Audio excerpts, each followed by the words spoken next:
Right, so we've convened once more for now the 11th of the sessions of economics at the end of a delusion, published in 2002, I believe, maybe even January. I think it was written in 2001, actually, published in 2002 by the late, great Lyndon LaRouche.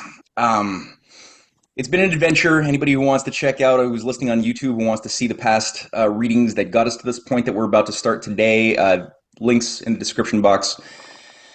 The only thing I would just say as a quick little mini lesson that I think LaRouche was trying to hammer at last reading number 10 was the issue of the science driver and the question of free will and duty. How do you, managing a healthy, competent economy, he's talking to a lot of, citizens, he's talking to policymakers, he's talking to the people who have to think as economists should, which is not about thinking about monetary theories, but rather thinking about the physical system, the physical reality that supports human life, as well as the fact that human life is always in a race against diminishing returns at all times, being it that we have a physical body, we live in the physical world in time, and even though our soul is something transcendental, there is the fact that at all points, the resources that we currently rely upon at any given moment are limited. We will use them. And as we grow in numbers, as we grow in consumption, because you live longer, you live a higher quality of life, you're going to consume more. You need to then produce more. It means you need to draw down your resources more. So boundary conditions will slap you. And the question is, how do you morally react to those boundary conditions? And do you deal with those things by thinking like Klaus Schwab and saying, well, I guess, we could avoid the boundary conditions for a while, kick the can down the road by just reducing our consumption, reducing our population, our footprints on the earth? Or do we take a little bit more of an optimistic tone and say, well, maybe we can encourage new discoveries, new ideas that are creative, that can transform back into the system to overcome those limits? That would be, I think, why that second one is, I think, what would bring us all here today, that we all have a love for that second solution. And so the question then becomes, well, all right, in an economy, you don't want to be a dictator of the good. You don't want to force the good down the world's, down every citizen's throat. You want to, and you want to have a situation where people are incentivized to love the good, to want to do the good. But that becomes hard because sometimes you can make more money doing the bad, right? You can make more money running casinos, running drugs. So maybe what's going to accentuate people's initiative to do things that are actually productive and good, which might take longer to wait before a maglev rail company actually starts turning a profit. You might have to wait a long time, but the quality is so much better than if you had a whole society, of entrepreneurs dealing in heroin or something else. That's a radical example, but it could be anything destructive. So he was going through some examples of different ways that we've seen uh, displays emerge over the centuries, especially in the 20th century, of science driver programs that were not just based on war. Oftentimes, war has been the expression, or it's been the periods in which getting the job done takes precedent over everything else. We have thus seen wars being sort of an incubator for lots of ideas. Often, again, because it's all goal oriented. So people often say, well, war is the cause of economic booms. And it's like, well, did we need the war to get those booms? Could we not have also done that sort of thing with a goal without killing a shitload of people, right? And so examples of like the Tennessee Valley Authority, the sorts of projects that Roosevelt built or that JFK awoke with his space program. That's simple. Though there's not enough of these, but these are simple examples of peacetime science driver programs, which have an incredible multiplier effect, and they produce all sorts of nonlinear surprises along the way because you don't know how the job is going to get done. You just don't know. So you have to allow for people to breathe, to think on the ground, to come up with engineering solutions that you don't have the answers to before you start the project. And there's some examples throughout thousands of years of human history. I'm sure the pyramids, we would encounter certain types of principles in operation there too. Unless you subscribe to the aliens theory, in that case, you could just overlook that. Um, That's, I think, the most important lesson from the last reading that I took out of it. There's probably other things. There are undoubtedly other things that I'm missing. I'm forgetting. So, like usual, anytime people want to stop, ask a question, unpack something, that's fine. I'm going to do a little screen share here. I'm sure we'll get a few pages done today. So, right. And just to end, I think I'll just read this last little bit here where LaRouche says, at the end of last week's reading, proposals for a world government and globalization, or world rule of law. That was before they were calling it the International Rule-Based Order. It didn't have that name yet. Are the most likely causes of the generalized, even perpetual war which is being proliferated on this planet today. Typical of the sheer horror of such lunacies is the joint proposal of the madmen H.G. Wells and Bertrand Russell for achieving world government through the terror of preventative nuclear war. Peace was never a self-subsisting state of political affairs. Peace, as distinct from the temporary absence of warfare, is achieved only through those forms of cognitive processes, as in classical culture and science, which foster the individual's and nation's conception of man as a cognitive being. The Science Driver program, with the cultural optimism it fosters, is inherently both the best way to win a war and also the surest path to durable peace. Its characteristic feature is that it accelerates the rate of discovery and transmission of new physical principles into large-scale infusions of these discoveries into the practice of both the machine tool sector of industry, but also into the broadest possible application of these new technologies into production and use in general.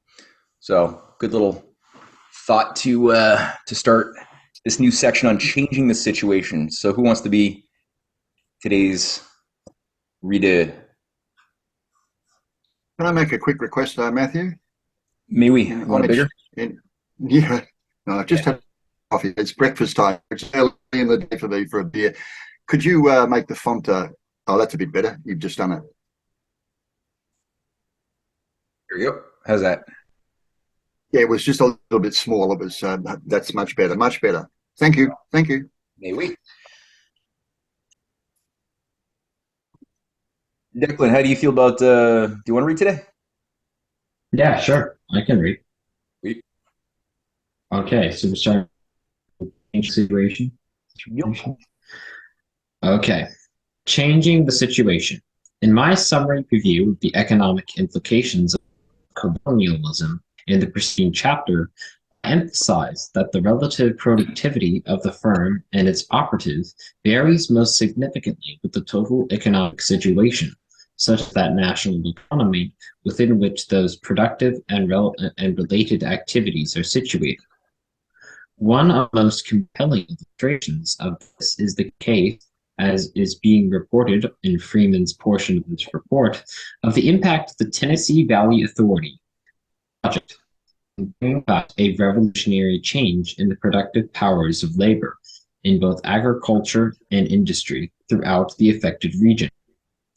Contrary to typical syndicalists and illiterate gossip on the subject, productivity does not radiate primarily from the point of production into its immediate environment.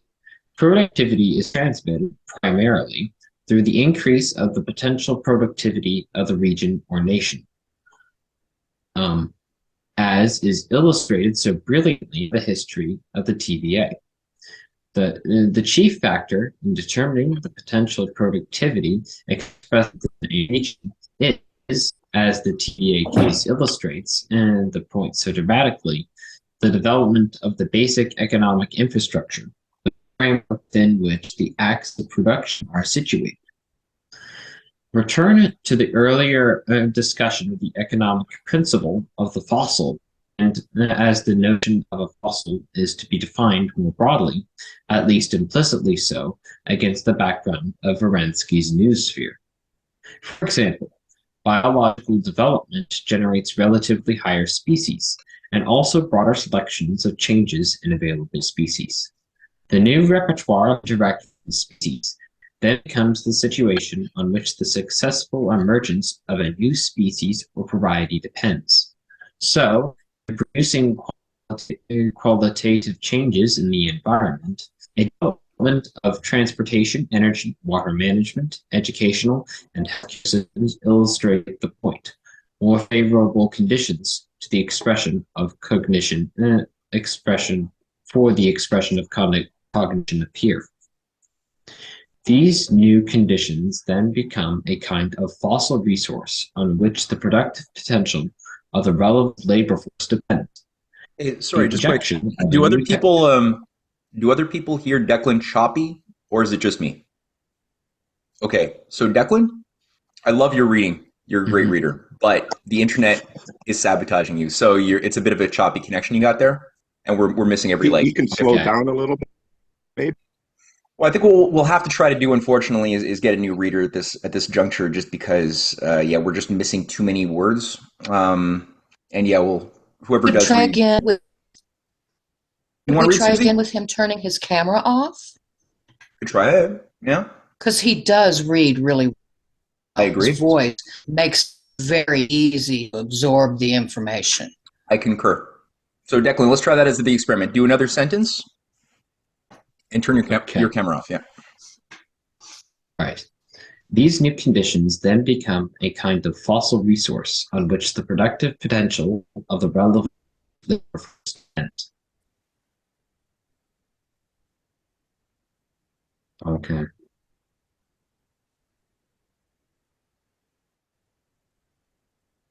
Not working? No, not working. All right. All right. So, Susie, you wanna read, or do you wanna listen? Do you want someone else to read? I can try. I just need to find that sentence because I've had to make it bigger and then figure out how to center it in the screen. Okay. It's An Okay. interesting comment on technology. Because the whole time that Declan's been speaking, at my end, it's been perfect. Hmm. Been absolutely perfect, Declan. I So didn't hear any problems with the. Nobody did it. You know what it was? It was maybe me. It was maybe my internet is actually the bad one. Oh, I could have falsely accused Declan of a fault that was my No, own internet. I heard choppiness. I heard choppiness. Okay. Okay. it's definitely isolated, though. I mean, today, as far as I'm concerned, it's been going perfectly. Yeah. Interesting. I don't understand this at all. Yeah. Okay. What say we? Susie, I'll happily listen to Susie read. Let's try the experiment with Susie for a couple of sentences and see how it goes. Okay, but my internet might be choppy too. Okay. The injection of a new technology into a situation so improved then represents the reciprocal relationship between discovery of new principles of technology and the realization of the application of those technologies as higher relative physical productivities. Not only new species and their fossil effects needed, the supply of such fossils must be either renewed or advantageously superseded by new choices, if the process is not to be degraded by attrition. This phenomenon is another example of the role of physical economic cycles. For this, we must look more closely at the practical meaning of the term technological composition of employment. Ask yourself this question. When we speak of division of labor, what is the physical object of which we are speaking? Any object must have an intrinsic unity. Otherwise, it is not an object, but merely a loose description of some poorly defined, actual, or possibly existent effect. In this instance, the appropriate object is increase of the productive powers of labor. The subject of this object is an implicitly measurable amount and type of change. Ask then, what kind of change is this On what scale do we measure this? As I have already emphasized, no competent measurement of economic change can be made except in terms of long-ranging cycles of entire economies. We shall come to the matter of the standard for defining what are not we shall come to the matter of the standard for defining what are not much more, nor much less, than entire economies in due course. For the moment, as a matter of approximation, consider the USA as a whole over a period of 2 generations as an example of an entire economy. Then construct something comparable to a Keplerian orbit for that period. In this orbit, unlike the repeating orbits of Kepler's planetary system, it is the rate of change to a higher state rather than apparent arrival at the relatively same point, which is the object considered.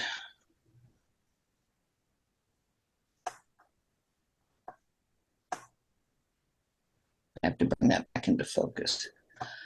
He's been. You could reread that again. Whoa. Then construct something comparable to a Keplerian orbit for that period.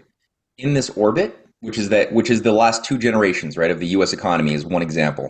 So it's like, think about that as our so-called object, and now think in parallel of the metaphor of the Keplerian orbit for that representing this period. And in this orbit, unlike the repeating orbits of Kepler's planetary system, it is the rate of change to a higher state rather than apparent arrival at the relatively same point, which you get with any type of orbit, which is the object to be considered. So it's the same. There's similarities, but there's also differences in the types of so-called cyclical changes that one would find in a human economy that we don't find within a planet. I know it's not a perfect circle.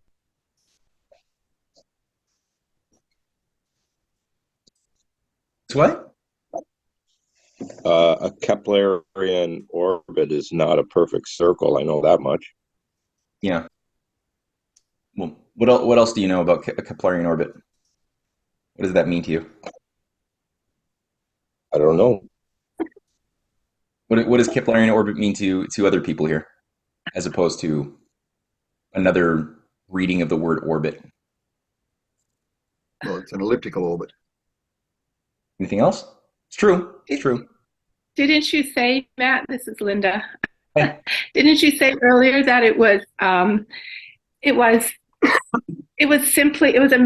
much more simple of a mathematical explanation that Kepler made, as opposed to whatever his name was, Ptolemy or somebody like that. Yeah, it was much more elegant. Much more elegant. Right? It was right. Less convoluted. Right. And it explained it better, and that it came from the mind of God. God built it, and our mind is in the likeness of God. Therefore, it had to be simple. Is that what he's meaning here? It's not untrue what you're saying, but there's something a little bit more specific that he's saying when he used the word Keplerian orbit. There's something about time and area. That's one of Kepler's laws. That's one I'm, of inf- Kepler's I'm laws. inferring. I'm inferring something with a satellite that orbits it. So something that's simple, something dependent on it, like little fish swimming after the big whale, next to the big whale constantly. Since that the sun is like the big whale, you mean, and we're just Sure. Yeah, absolutely. Yeah, kind of. Well, Yeah, I anybody would, know what? Chris, maybe Yeah, go ahead. I would maybe risk to tackle Keplerian maybe at a more fundamental level, in the sense that if we often oppose Keplerian to Ptolemaic, and what is clear in the Ptolemaic system is that it's ugly and heavy. So Keplerian, I would suggest if we understand what LaRouche said by Keplerian, is something more natural, closer to truth, goodness, beauty, precisely, and closer to the true needs of the human being, since we are talking of economy here. Okay, but when I would like to Bruce say, spoke up, I'm so sorry. sorry, go ahead. When Bruce spoke up, he brought to my mind the idea of draft, because my husband is rather fond of watching race cars. And so they get into that draft. I don't think I know enough of how to explain it better, but that is the concept that you all are bringing in. And I think intuitively that's what he's talking about here. Absolutely. Here, I would like to say Our that work makes sorry. others' work more productive. How's that? Exactly. But as usual, I say things in a more theoretical way than you, Susan. And here we have a metaphoric transfer, okay? Because Kepler discovered the laws of the movement of the planets, but here LaRouche is trying to talk about the fundamental laws of economy. So the transfer here is that he discovered what is more fundamental, natural, and here LaRouche is trying to put forward something that would be more fundamental, natural, closer to truth, goodness, beauty, helping the human economy. In that sense, there's a metaphoric transfer in the adjective Keplerian here. And I wonder if, Susan, this is all following you saying you want to get this more in focus. And we're trying to intellectually clarify a point. I wonder if you just meant visually the screen. Yeah, I was talking about, I try to make it bigger because my eyesight's not really that good, but it is just, oh man, so meaningful. No, it's an elegant But mistake. when you That's get the great. feel for what he's saying, and I love it when Matt brings in that word elegant, when you get the feel of what he is saying, you can really feel just how gross it is that these systems are built to do the very opposite.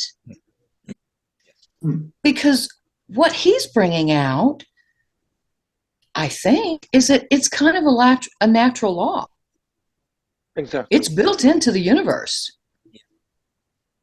An idea as simple as the race cars getting that draft of the one out in front. And that we do that in our work with each other. No, you're absolutely right. You're zeroing in on And it. so I for think very, systems very well. to be built that sabotage that Yeah. is just disgusting. Yeah. Because that's the natural flow of life and growth that humanity is supposed to be experiencing. Yes. So when you talk about the draft, you mean when you're driving a race car and you get right behind the wake of the race car in front and you're able to capitalize on that vortex, so-called? And you can maximize your efficiency of motion? Is that what you mean? I'm sure you boys understand that a whole lot more than I do. No, it's a great concept. And it really... That's a pretty good description of it, Matthew. Yeah, I think that's your sort of what description LaRouche is very is really accurate. getting at there. And he's getting at these questions of the physical curves that are caused by motion in reality, which occur according to certain principles. And in the Keplerian system, I think the thing to hold in mind is that Kepler wasn't looking for any one orbit or another orbit. His starting point was the whole system of all of the known planets at the same time, which he conceptualized as a harmony, as a symphony. Because he's a Pythagorean, right? So he's looking at the harmony of the spheres, and that's what he devoted his life to proving. So when he proved it, what he demonstrated is that you have the planets moving in a way where the system as a whole has parts, but the parts have a harmony to each other and to the whole. And in an economy, as I think we've all been sort of getting at, we want all of the parts to be as beneficial as possible to the whole and to each other, as much as possible. It'll never be perfect, but that's why it can always get better. So that imagery there, I think, is a very apt metaphor. A corollary to that too, in terms of what you just said, Kepler's idea of the system as a whole. the reference that has been made here, LaRouche, makes to cycles, longer cycles, 2 generational cycles. I mean, the best we come up with is a 5-year plan, for example, but that is also a reference to the system as a whole rather than to individual and specific parts. I think that's what he's also asking us to take on board here. And that part has to be included because it's the idea of investing instead of gambling, speculating. Yeah. And investing in what? Investing in something that will have never an end. The epistemological growth of human beings. Yes.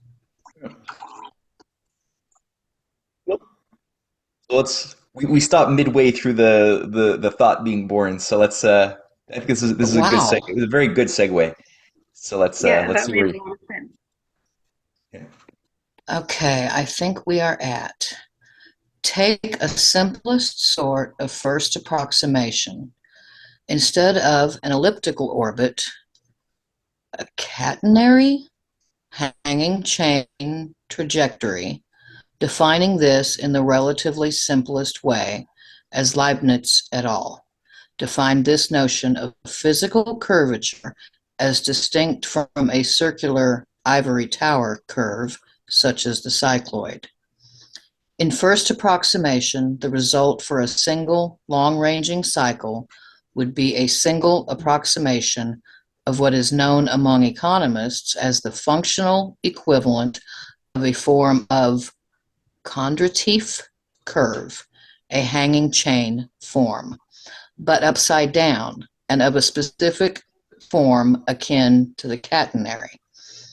In the model we desire, the actual curve would be the result of compounding a series of staggered, overlapping such curves whose sum will be a kind of successively upward-moving cycles of a roller coaster ride, up to destinations which are successively higher states of potential relative population density. The object of designing the long-ranging period of a generation or two is to define a kind of super experiment in which such a desired effect will be achieved. Now the fun begins. We are not building a model of something which has occurred, but of something we discover had a cause to occur. We have several kinds of change to consider in building such an experimental plan of action. Start from that modified model of the noosphere, which I have specified in the preceding chapter as a modified form of Vernadsky's definition. This model, which is a variable model referenced to actual known phenomena, provides us the basis for the first step in constructing our experiment. Define the setting of the functional relationship between mankind, society, and the universe. For the condition, mankind's potential relative population density must be increased. This approach takes into account, from the start of the investigation, known characteristics, including the cyclical factors introduced by attrition. Since we know that the biosphere itself has a built-in anti-entropy factor, our task is to add mankind's contribution to increasing that margin of anti-entropy. In other words, if we know that some important feature of the existing biosphere tends to replenish itself at a certain rate, such as the rate at which certain minerals are brought to near the surface of the planet from the interior, and if we know that the rate at which we are consuming those minerals is greater than the apparently spontaneous rate of renewal of the resource, how does man more than make up the deficit, either explicitly or in effect? Okay, let's just stop there for a moment. A lot of content in there. Linda asked a solid question, good question that I think a lot of people, maybe even watching on YouTube, might have in mind. what is anti-entropy? Would anybody like to help Linda with that answer? There's no limit. Oh, you got to give her more than that, Kelly.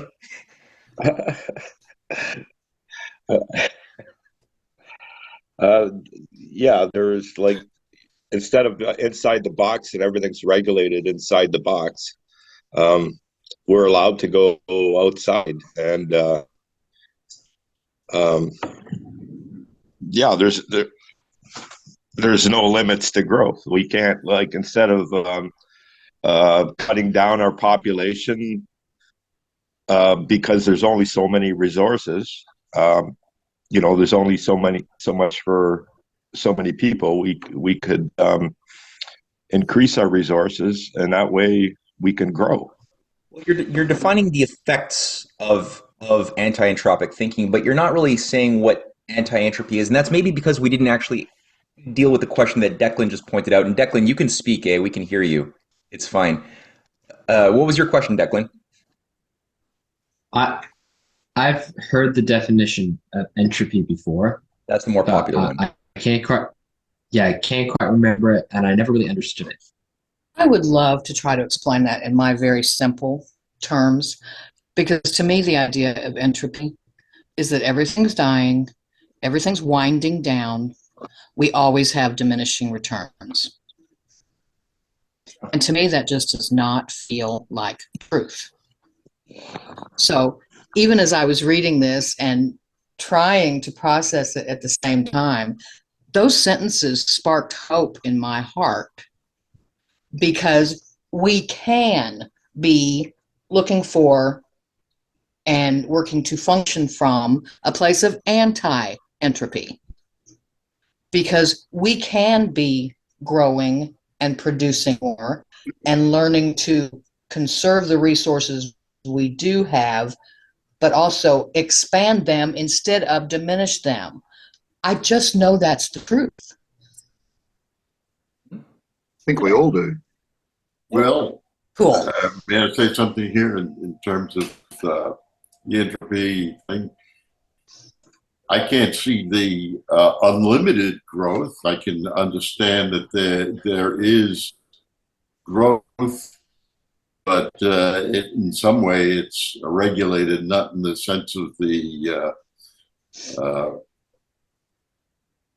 World Economic Forum, but in the sense of it just naturally occurs. Population, as people become more prosperous, they just look at what happened in Europe, for example, and even in the States. It happens naturally as people get prosperous. They want more, and they just naturally. I mean, that itself contains growth, but it still has to be in some way regulated. Yeah, I I would guess I would I like was to going to ask you, Bob, a question to clarify something, but Quan, if you want to jump in and say I a prefer word. you to keep on with Bob. Keep on with Bob, and I will come back with my stuff. Yeah, because I don't want to. I don't Well, want to get too off. what I'm saying, I I know what think you're saying, Bob. I just is wanted the a natural clarification, occurrence.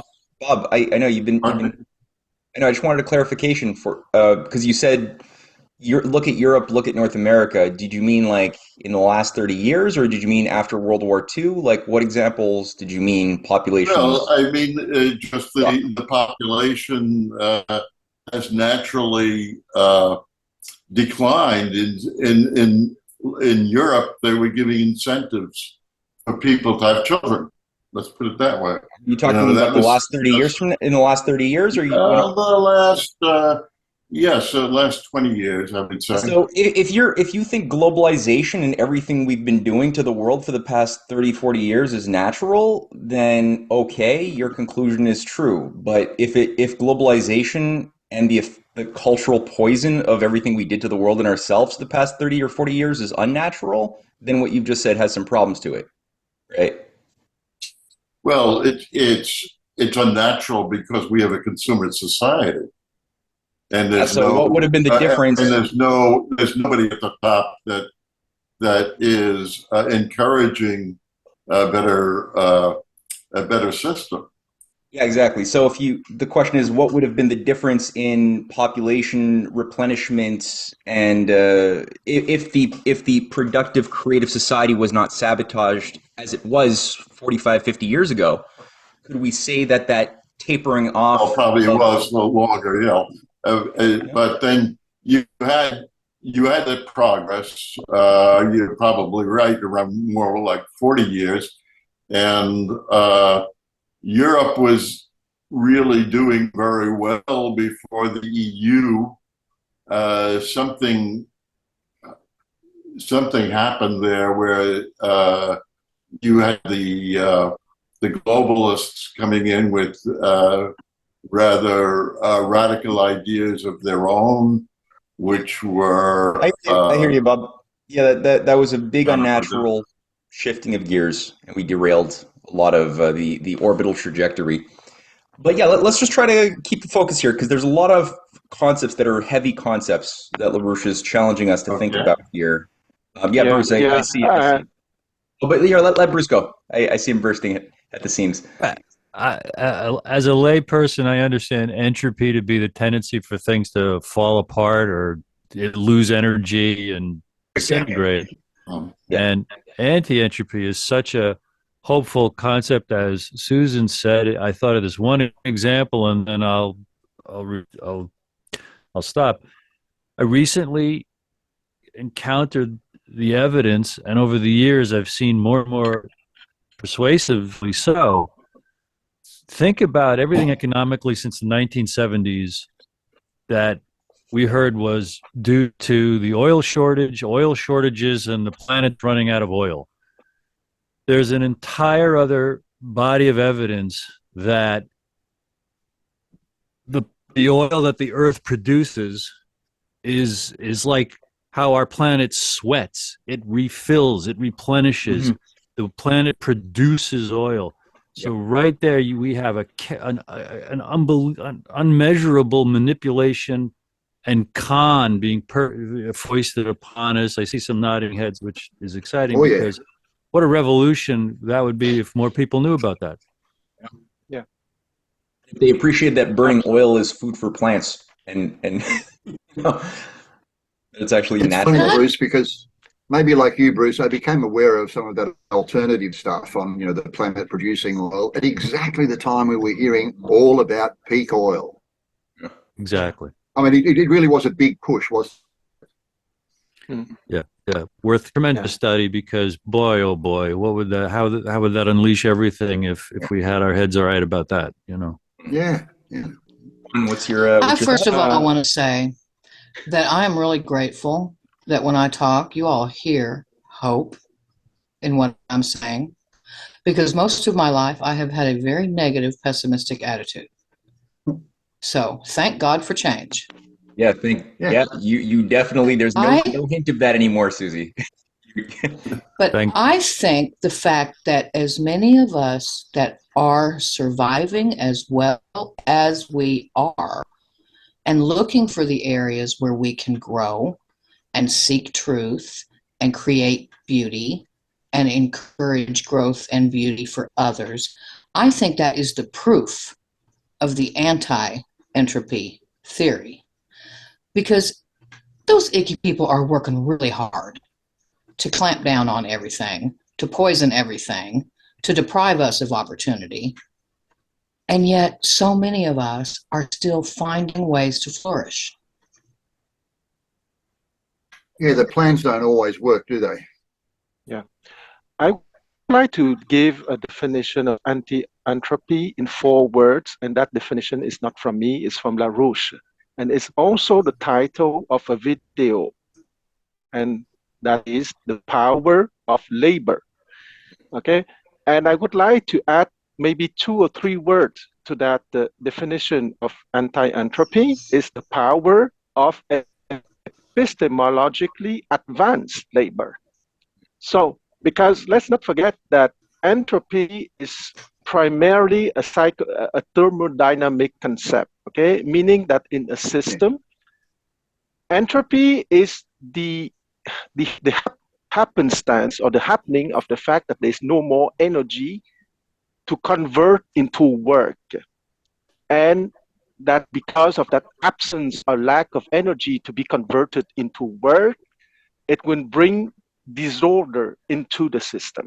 Okay, so by metaphorical transfer, once again, the only way to reverse that is once again LaRouche's answer and my humble adding of 3 words: the power of epistemologically advanced labor.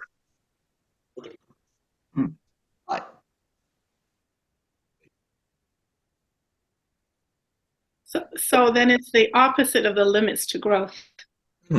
Yeah. Absolutely, absolutely. So we're zeroing in on the question of, that's really what I think LaRouche is trying to get us to wrap our minds around, is the question of what goes on behind the obligation to increase the epistemologically advancing powers of labor in society with both a material and psychospiritual effect, right? Both material and immaterial coexist and have to develop together. And if one develops without the other, you're in trouble. So, yes, that's good. Let's get back on the pathway of the next paragraph. Am I starting at for what should be obvious For what should be. reasons? So, yeah.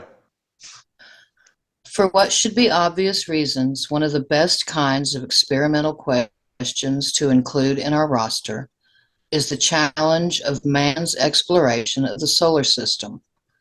The first step, of course, is to get beyond our atmosphere into geostationary orbit and to man's landing more or less regularly on the moon. That is the precondition for the next step, outward movement within the solar system as a whole beyond the Earth's solar orbit. The first big step beyond that is the establishment of a manned research station, an advanced base of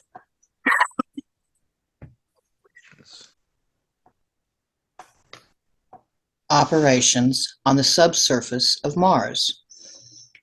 The next step beyond that requires consideration of the problem of discovering fuels and fuel systems which permit continuously powered, willful flight into the region of the outer planets of the solar system, and so on.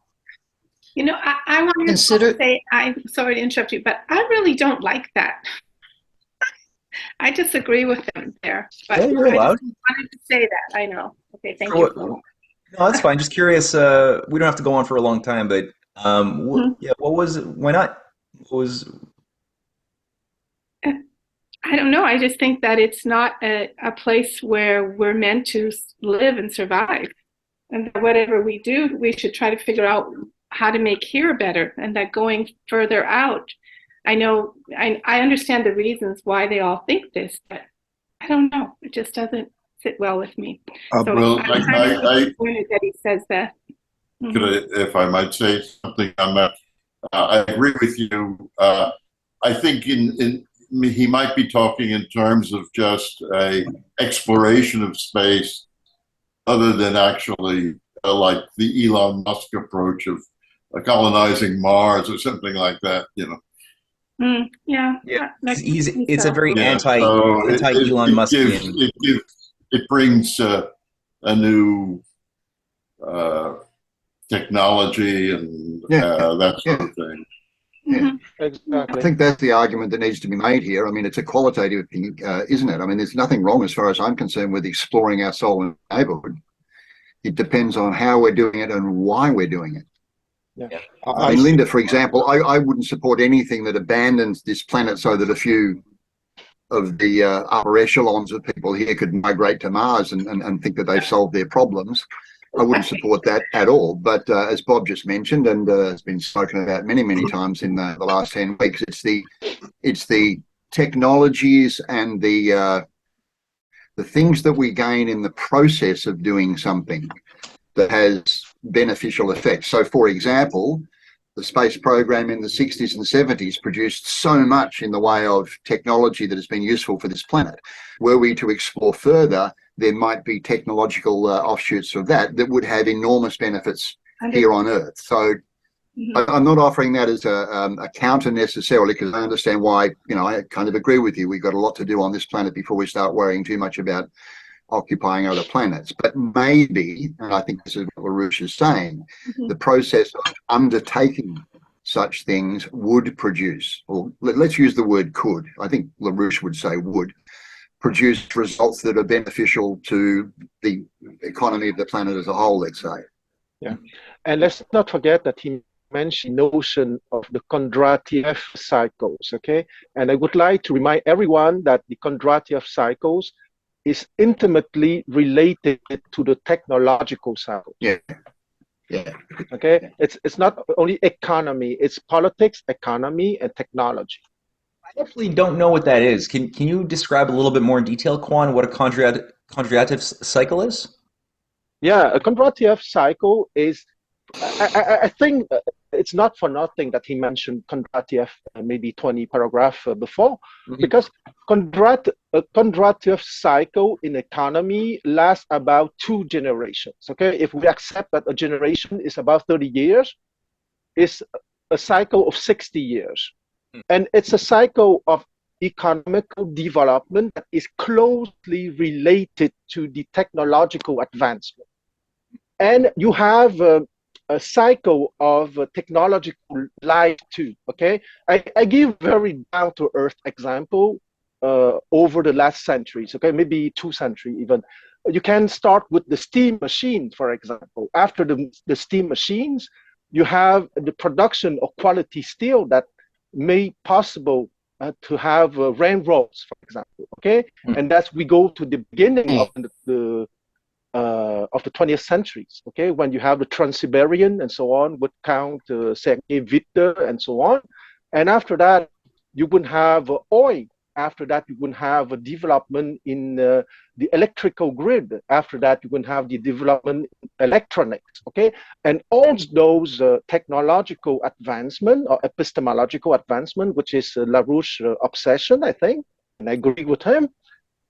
Well, you have a uplifting of the economy, of course, because of that technological advancement. So a Kondratiev curve or cycle is a cycle of about 60 years corresponding to the life of a specific technological discovery. Okay, the steam machine, electricity, oil, etc. Thank you. It's good.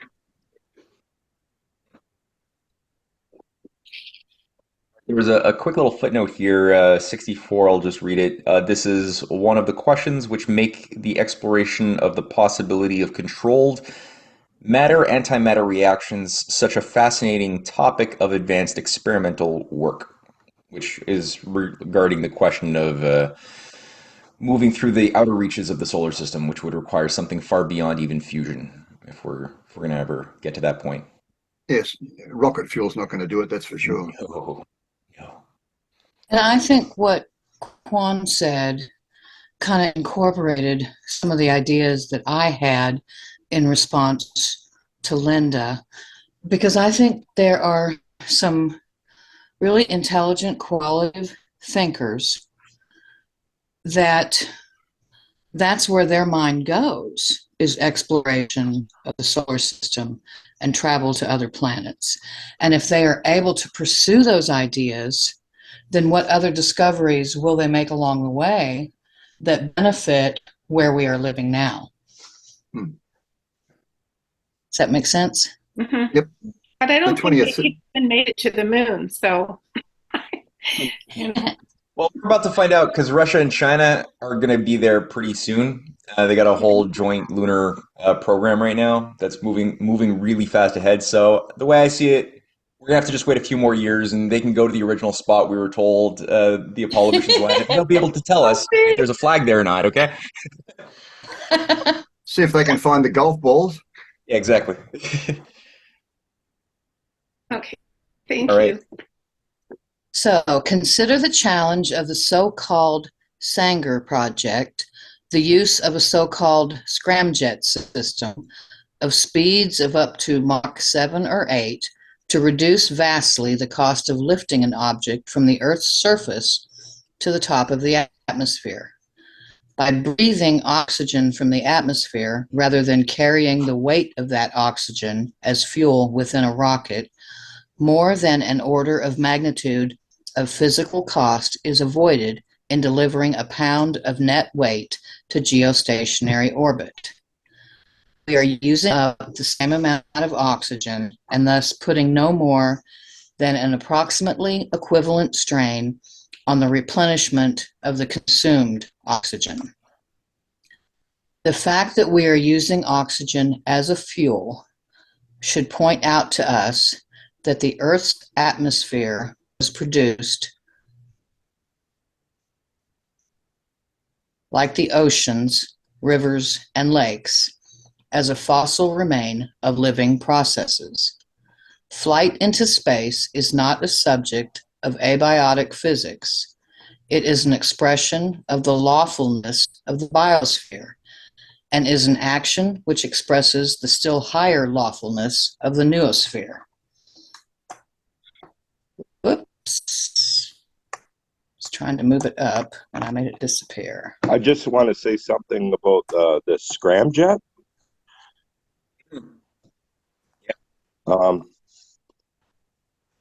That kind of engine, I believe, has no moving parts. No. Correct. It gets its movement by actually moving. You have to push it using a different kind of engine, or it has to be towed to get moving. And then once it's moving, it just sucks in the air through the just by its movement alone, instead of Doesn't it involve also plasma? Not necessarily, no. Not necessarily. It could be just any type of air that it just processes and funnels. When I say air, I think I mean oxygen. Yeah, Oh, mostly okay. oxygen, though. Yeah, because I was thinking about the Bussard. Robert Bussard was the head of the NASA scramjet program to create what he called the Bussard scramjet that would involve taking that principle, but then including a plasma for ships moving through interstellar space, or not interplanetary space, that would take whatever the particles were that the ship was moving through. Since it's not empty space, it's like an ocean of cosmic radiation that's everywhere. It's very saturated, but we just can't see it. And it would then convert all of the particles into plasma that it would then boost out by the back and create acceleration that way. It would have involved also making some breakthroughs in fusion power for that to work. And Declan, by the way, said something incredible in the chat on, you got a link to it too. That's cool.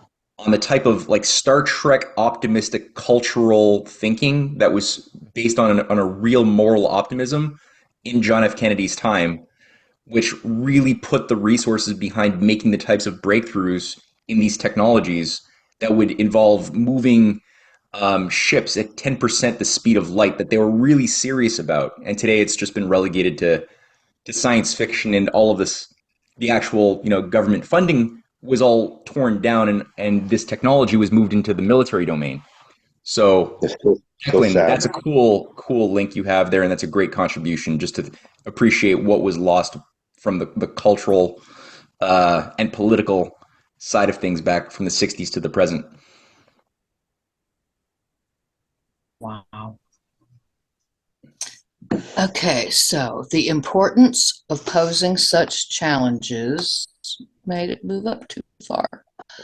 Is that this set of questions bearing upon exploration of space beyond our atmosphere bears in a crucial way on the task of understanding the workings of the man-nature relationship within the bounds of the Earth's biosphere.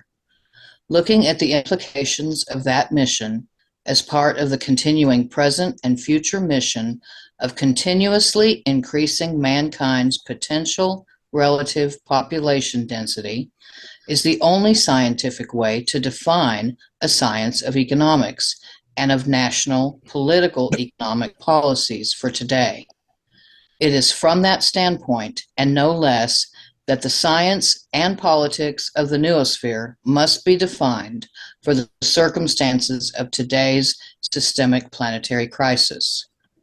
Now, within that context, consider the differential function which corresponds to the integral orbits so situated. Look at the structural characteristics of the division of labor within the labor force as a whole from this vantage point. That considered, return to the question, how do we define the momentary, i.e. short-term, factor of change for its effect in changing the long-ranging cycle as a whole?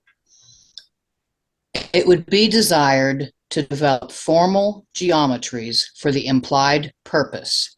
It is indispensable that the idea of such a physical geometry be securely planted in the mind of the economist as policy shaper. Therefore, focus attention here on the following points of illustration. The willful increase of society's potential relative population density may occur solely through the willful processes of cultural progress by classical pathways. Therefore,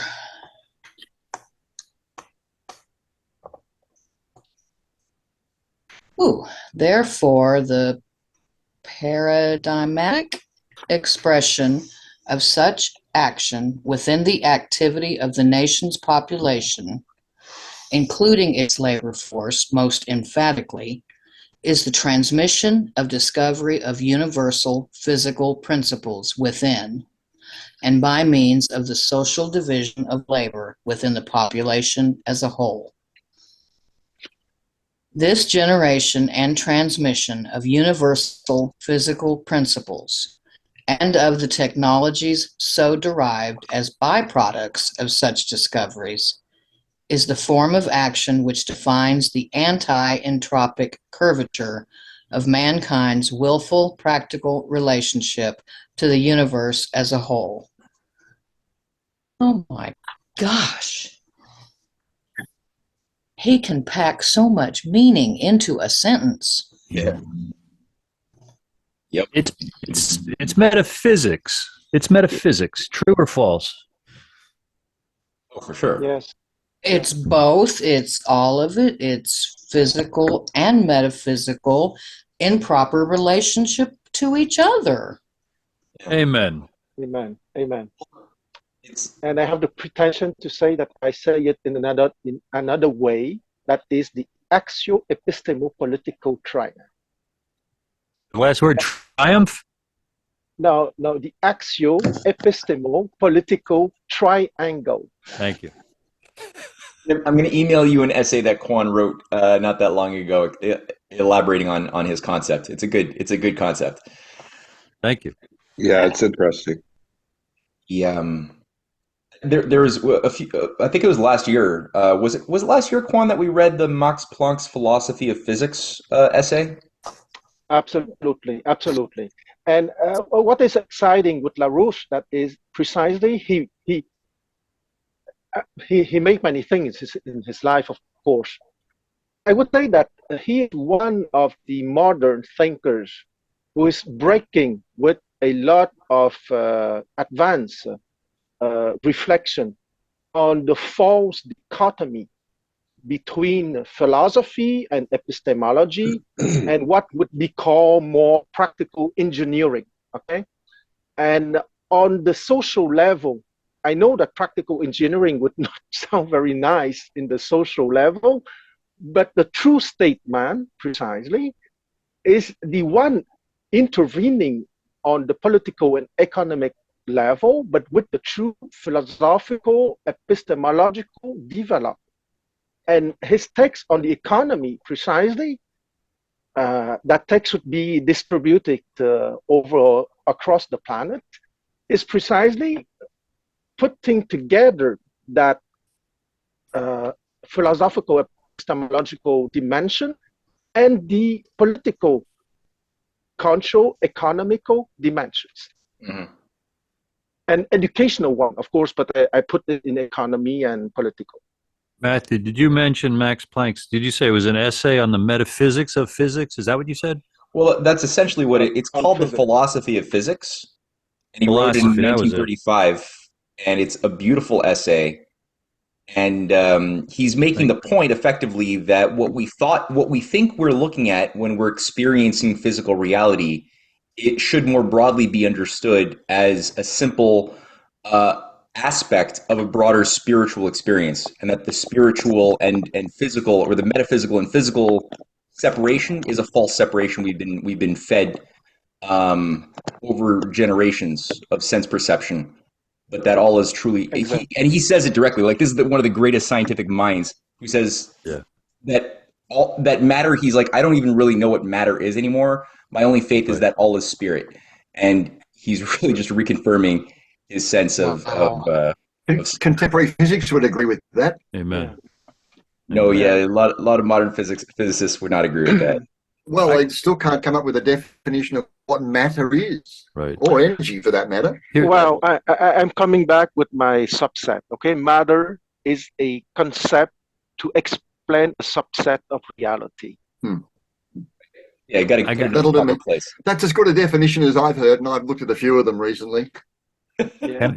I have a boulder. I want to throw in the pond here. Okay. Yeah, For all that Ayn Rand is excoriated as being this proponent of atheism and a purely materialistic dog eat dog kind of competitive thing, which is demonizing her. She's not black and white like that. As I've read Atlas Shrugged probably 18 to 20 times in the last 30 years, Wow. just because it's incredible storytelling and she's an incredible writer, I am convinced of she's a metaphysician who seems to have denied it her whole life. It's entirely her characters, her heroic characters in that novel, absolutely physicalize over time and hard work their ideas. I don't know if she knows she wrote a metaphysical novel or if she would agree with that. Put that in your back pocket and play with it later. Yeah. You've increased my desire to read Atlas Shrugged. It was low on my list. You've just increased it by several. Give it a start. I've heard similar observations in regard to Ayn Rand by other people. But and just a quick one, Matthew, when you send Kwan's email out, could you put my name on the mailing list? Yes. I'm going to put it in the description box. Actually, I'm making a note. I'm just going to put, because I'm not going to send an email out, but I'm going to put Kwan's paper in the description box of this video when it's uploaded. So just keep your eye on that.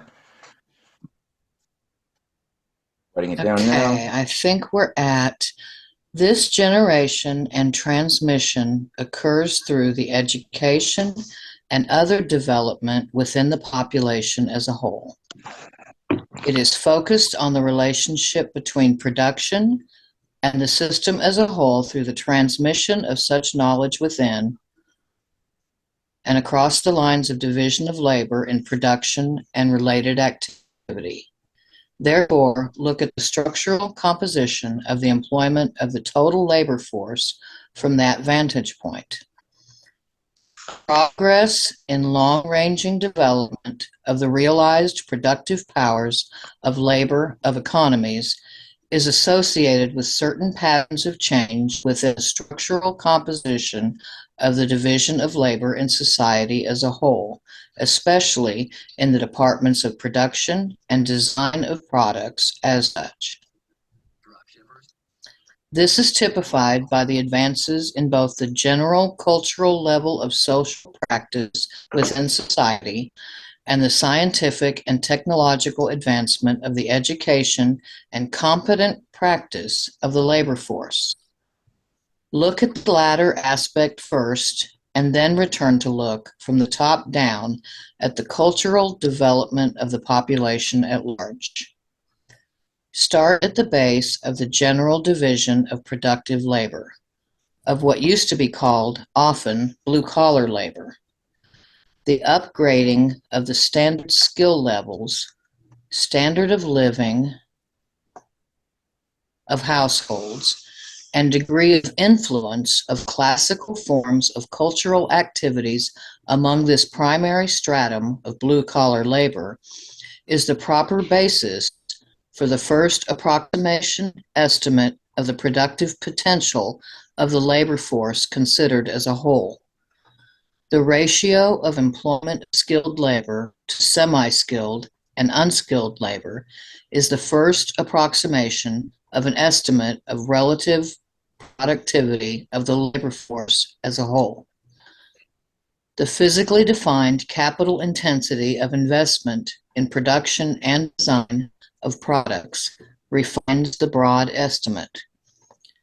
Crucial is the rate at which advanced technologies are being generated and also injected into the productive process and design of products.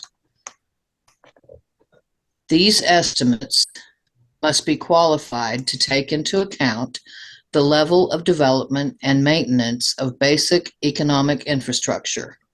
It is the immediate interaction between these features of basic economic infrastructure and the degree of development of the social division of labor in production as a whole, which is the primary determinant of relative productivities of national economies as wholes.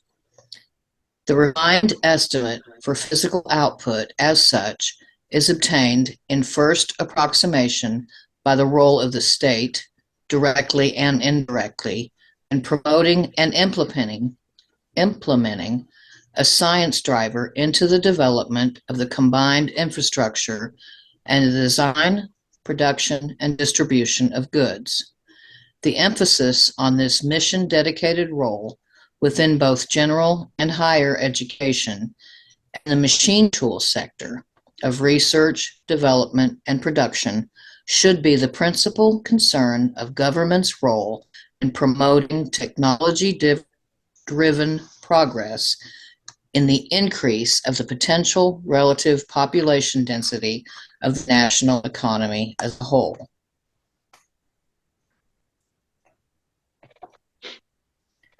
The emphasis on science and technology must be complemented by a war against the dangers of what is most usefully defined as cultural constipation. The lack of general practice of classical forms of cultural life, complemented by the want of a classical humanist mode of education in schools and universities, will tend to produce a population which is, in first approximation, crippled in its scientific and technological potential, and at a later point, virtually incapable of coping with the kinds of realities which a successful form of economy must address. The simplest anecdotal illustration of the latter point is that it was the stated devotion of Abraham Kostner, Gotthold Lessing, and Moses Mendelssohn to defense of the work of Gottfried Leibniz and J.S. Bach against the decadence of the 18th century Enlightenment of Abbot Antonio Conti et al., which made possible the American Revolution and all of the greatest cultural contributions to the advances of European civilization during the 18th, 19th, and 20th centuries. As a matter of contrast, we have the global destruction of the culture of the Americas and Western Europe, in particular, through the post-1945 spread of the influence of countercultural pestilences such as existentialism and the 1960s launching of the mass-based phase of the rock, drug, sex, with counterculture. Classical humanist educational methods and classical culture have been uprooted by aid of the spread of the drug culture. Most sections of the university populations of today are functional illiterates, both the physical sciences and in matters of history. We see thus in day-to-day experience the resulting inability of the generation of recent university graduates to cope with the realities of technology in general or the economy in particular. What year was this written? 2002. 2002 or 1. It's gotten a lot worse in the I was- last 20 years. I was Get just better. about to make that exact comment, Susan. Doesn't get better. The list of factors just identified here typify the characteristic of that unified object of action, which transforms the potential and actual productive powers of an economy over the span of 1 to 2 generations. These changes, for better, mediocre, or worse, can be assayed in the current moment by treating the current moment's action as reflecting the relevant, long-ranging cyclical tendencies. That, in brief, is the essence of all competent long-ranging forecasting. That is the key to shaping present policymaking for its impact on both the present and future. Oh, is it time for pause and discuss?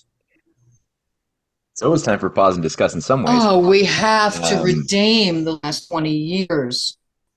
I just do not want to go through the further devolution of society before we can get the upswing. Yeah, I mean, I don't think that there's probably an asymptotic bottom limit on how far the mediocrity and stupidity can go before it can't go any lower. So I'd like to think of it as sort of like a slingshot. You know, like the further you pull back the slingshot, either the more destructive it could be, or the greater power you have to do a lot of good. So you can do a lot of destruction or a lot of good, depending on what direction you're aiming and what your what your priorities are, what you're aiming at. I think the crisis is bringing us now to that point of like a serious trajectory in some direction, really good or really bad. But it's going to change. It won't just Well, keep gradually let- in that direction. let's take heart from something that happened. World Economic Forum. 2,600 people invited. Yeah. They all have to pay something like $20,000 to attend. 1,300 of them didn't turn up. Yeah, that's hilarious. I love So that. 1,300 of them decided that their investment of $20,000 plus or whatever it was bigger cost to pay. Yeah. Exactly. I think they're becoming aware of the fact that the majority of the world looks at the World Economic Forum as a change organization, as a farce, totally unelected, making pronouncements on behalf of the wealthy, et cetera, and all of this they put on the current World Economic Forum in a certain sense, if you like. I mean, just in terms of attendance, is an absolute failure. So, Yeah. what did you read that? What a good news. Look, I heard it, and forgive me because I don't regard Cliff as necessarily being the most reliable person to get information from, but from one of his podcasts this week, Cliff High. Yeah. I've Okay, actually good. searched around. I've actually Okay. searched around, and I've actually gone to the World Economic Forum website. They have videos of various sessions, etc., and you can't help but notice that almost all of the rooms are less than half full. Oh, as speakers and- really? Oh yeah. I mean, you take a look at it and you Really think, gee, there's not many people there. I'll put it in inverted commas, if true. But that piece of information, certainly when I heard it, I thought, okay, yeah. I'm hearing that from a lot of observers too. The swing you're talking about, Matthew, the bottom of that curve, may we have bottomed out and are about to get the slingshot effect back up. I certainly hope so. Take that with a grain of salt, Susan. Oh, but from there's your hope. mouth to God's ears. Yeah, take it as a grain of hope. Weren't most of the absences politicians also? Yeah, elected a officials lot- didn't show up. Like there was no heads of state, Yeah. by and large. A lot of corporate types as well. And they're holding on to their heads. I think they're beginning to see that the world, it could have ramifications for them into the future. That I think they're seeing. Okay, I think we are Too at... many people are shining a light on it. Kevin. It's quick with this you're- question that LaRouche brought up regarding the American Revolution and the revolutions in technology that coincided the political emancipation movements as well as the against feudalism and empire. that began in the late 18th century and moved throughout the 19th and early 20th. That co-developed with a revolutionary cultural movement in tandem. And you could say if one didn't happen, there wouldn't have been the other. And Cynthia gave a really wonderful class on Gotthold Lessing's Nathan the Wise this Sunday. I'll include that in the description box. But it makes the case very clearly that Ben Franklin was leading a cultural revolution through his work in poetry, science, literature, as well as a political revolution. There were two sides of the same thing. And the study of classical music, the study of the classics like ancient Greek and Roman literature, was all interwoven with this idea of creating a society that could think on a much higher creative level than anything that had existed under empire. So it works together. Am I coming through choppy, by the way? Not at all. You're very clear. Oh yeah, okay, all right. Audio to me has been, best that it's been for a while. Oh, okay. Everyone good. is as Great. clear as a bell. Exactly. There was a time at the beginning sabotage back, but they realized that we did not relinquish our discussion. So I guess so, yeah. Okay, so are we ready for this sentence, Yes. the list of factors? Oh, no, the proper definition of Proper productivity. definition of productivity. That's where we're at. Yep. Okay, the proper definition of productivity, therefore, requires a comprehension of the interdependency between two factors. One is the characteristic of the total economic environment in which production is occurring. The other is the impact on that economic environment by the quality of relative technology being locally applied within that environment. The radiation of the technology within the environment changes the environment, and the environment determines the impact of the technology. In mathematical terms, the environment is typified the notion of a characteristic curvature of the physical space-time represented by that society at that time. The technology represents the factor of change in the curvature. The two considerations are related by situating the two within the conceptual framework of a physical economic form of Riemannian differential geometry. This is another example of the way in which physical economic cycles appear. Now consider briefly the way in which free enterprise fits into this image of policy shaping functions of long-range forecasting. Look back toward free enterprise from a flight into solar space beyond Earth's orbit. In developing a space-oriented crash program mission, start from the fact we have available the combination of first, a repertoire of known physical principles and productive capabilities. Second, the ability to define, in at least a preliminary way, the unknown principles and technologies the mission will probably require. And finally, a set of some of the crucial parameters which must be regarded as controlling for the attempted primary target of the mission as a whole.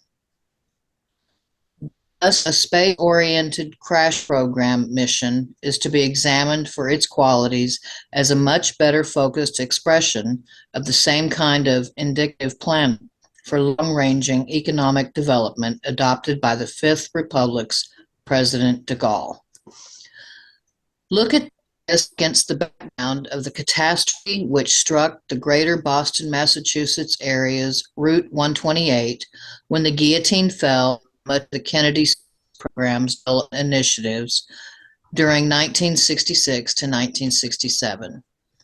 Look at the included impact of that 67 trend on that and adjoining upstream regions of New England today. All well-defined crash development programs, such as the Franklin Roosevelt Tennessee Valley Authority Project, tend to fall neatly into place within the entrepreneurial environment's potentialities, simply because the mission itself is well defined in broad terms. Such programs call into play the cognitive impulses of the able entrepreneur, scientist, inventive engineer, and others. The British Operations Research Circus, as described by PMS Blackett, is also an illustration of the relevant point. In part, that circus, as so described, was scrap heap science, and the post-war U.S. efforts to codify operations research was predominantly a nerd's ivory tower nightmare. Follies aside, when entrepreneurs, persons of scientific mission, are called into play by a sense of national mission, the relatively best results are obtained, in net effect, in no other way. That is the crux of the distinction between indicative planning and bureaucratic management. Large-scale government-conducted organization, building, and regulation of large-scale basic economic infrastructure is indispensable and is approximately half of the proper total output of a healthy modern economy. However, it will succeed only to a relative degree if it is in symbiotic partnership with the entrepreneurial factor in closely held farms and manufacturing facilities, and with a pervasive emphasis on preference for the classical tradition of emphasis on cognitive activity in the leading positions within the institutions of society as a whole. The crash program mission thus typifies the combining of all these diverse essential factors of national economy in an essential way. A good crash program mission orientation puts a point on the shaft of the economic spear. This brings us to the matter of monetary and financial policies. All right. Yeah, I think that's a good spot to stop for today. I think the idea of just giving us a language to speak about and think about economics in an intelligible, realistic manner is really valuable. And this concept that, when you're dealing with an economy, again, it's not mathematical fictions that are related to the stock market, and that's a very low level. That's actually one of the least important things, what the stock market is doing. It's really like, what is the quality of the jobs in your society? What is the nature of the harmony of the parts? And what is the ratios of the different parts, right, to each other and to the whole? And if you don't have both law and guidance, as well as free, spontaneous thoughts, right, creative leaps that are permitted and encouraged, you don't have a system that's going to be able to overcome the limits to growth in a lawful way. It really is just amazing, because what he's saying is just the opposite of fragmentation and compartmentalization that we are experiencing. And when he brings in all of these aspects of classical education and classic culture, what I hear in that more than anything else is the development of the whole man, not just educate one area of the brain to try to succeed in this one function of his life, but the development of the entire being produces the advancement of the entire society. Amen. That's the opposite of a commercial society. Mm-hmm. Well, the question of imagination. Oh, my internet is bad, eh? No, you're clear, Matt.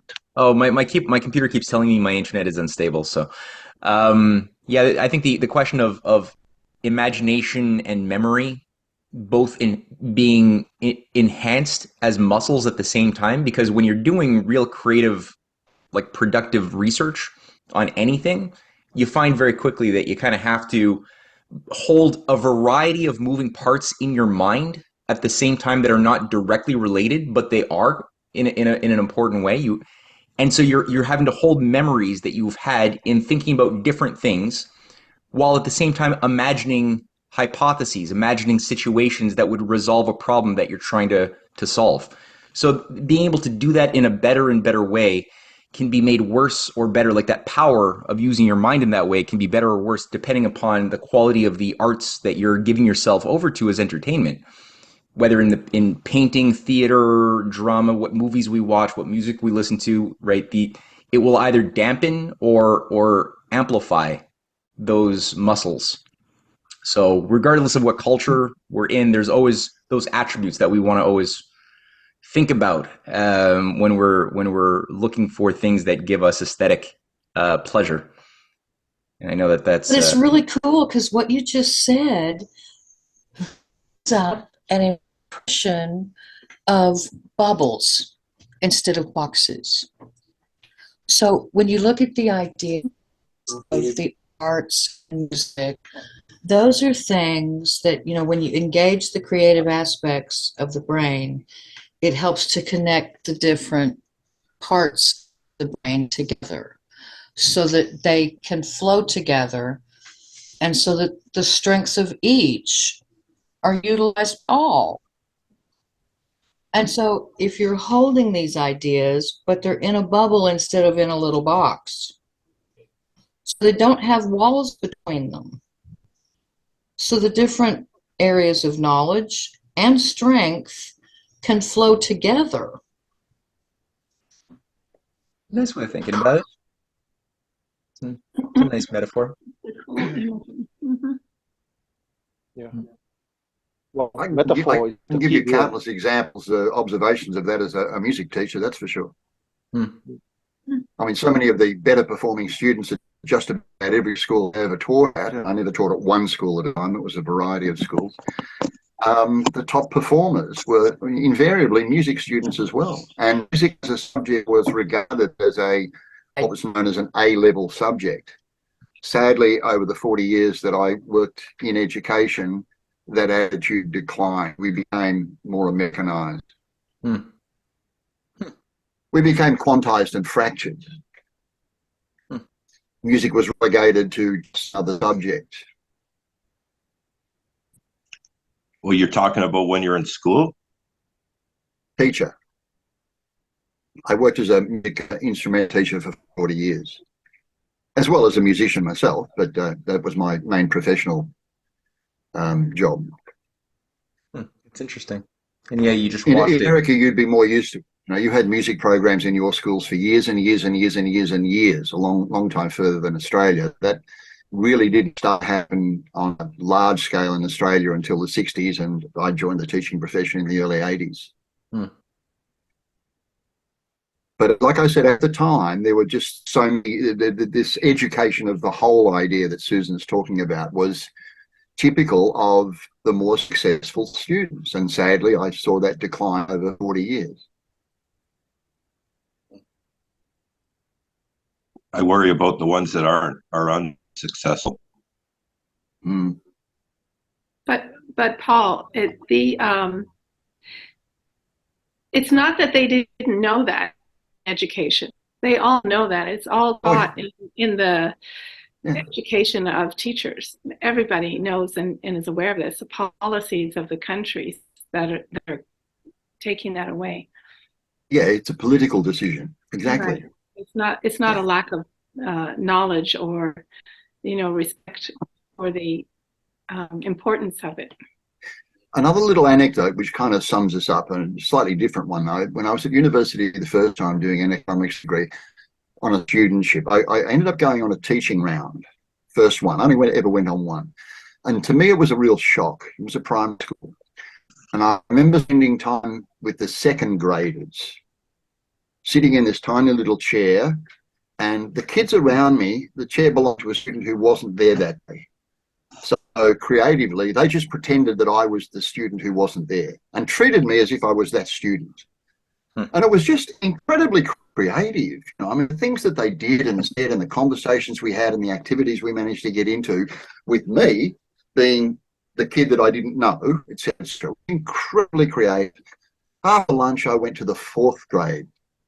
So that's fifth grade. So it's the second last grade. The stultifying nature of every minute that I spent in that class compared to the kids 2-3 years younger was so profound that I had to make mention of it when we had a meeting afterwards. I said, what these kids had at the second grade level and what they lost by the time they get to the fifth level is the most important aspect of being human. Why do we do that? Why is our education system designed that way? And all the teachers said the same thing. Yes, we're aware of that. We're aware of that. But we have a responsibility to make all of these students functioning economic units within our society. Ooh, that's cool. We have to give them the same, I don't want to call it a competitive advantage, but the same training to become workers within the society rather than educate as human beings to bring out the holistic potential that a human being has. The teachers all knew it. They all knew it, but that, as far as they were concerned, it was a price they were prepared to pay. For me, it was a real shock. Real shock. Like a production line.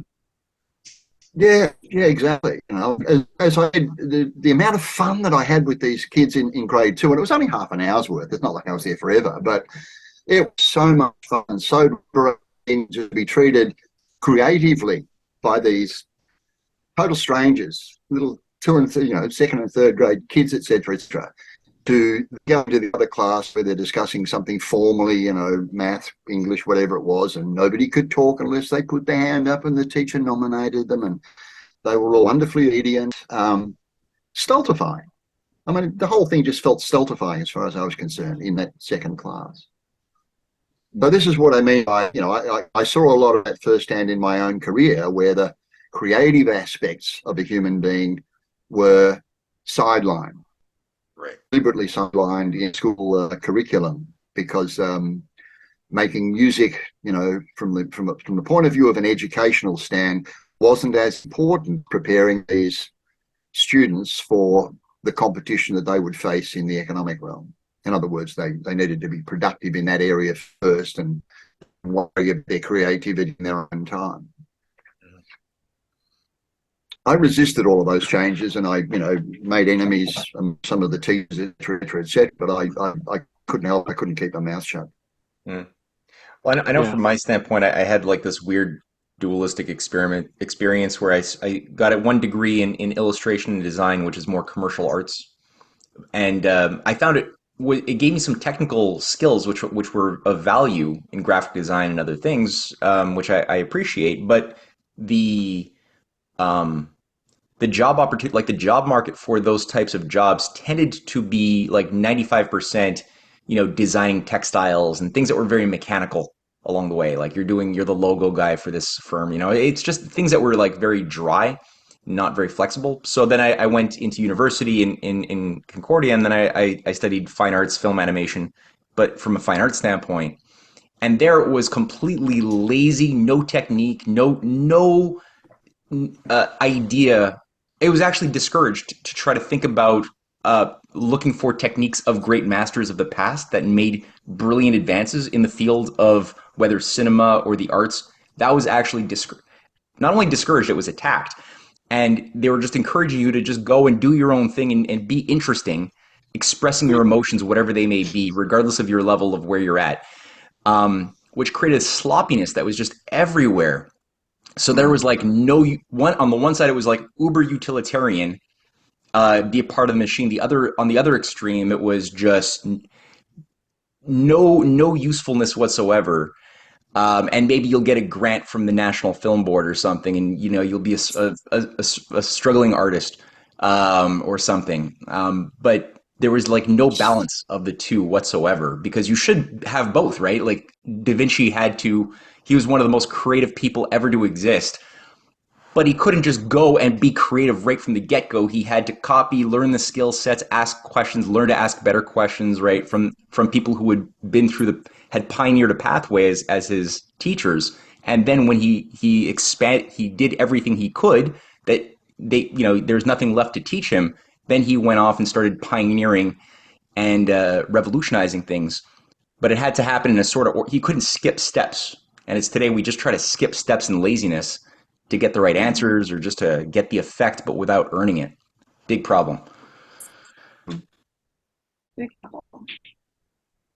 I think the earning it part of it is the most important part of that sentence, Matthew. Yeah. Neighbors. Be prepared to do work. Yeah, right. That's the big obstacle. Always great evening. I really appreciate these things and thank you guys. I gotta get back to work now though, okay? So take care Okay. until next week. Good night, Catch you next week. Bye. Have a good night. Hey, guys. Ciao, ciao. Bye. Bye. Bye.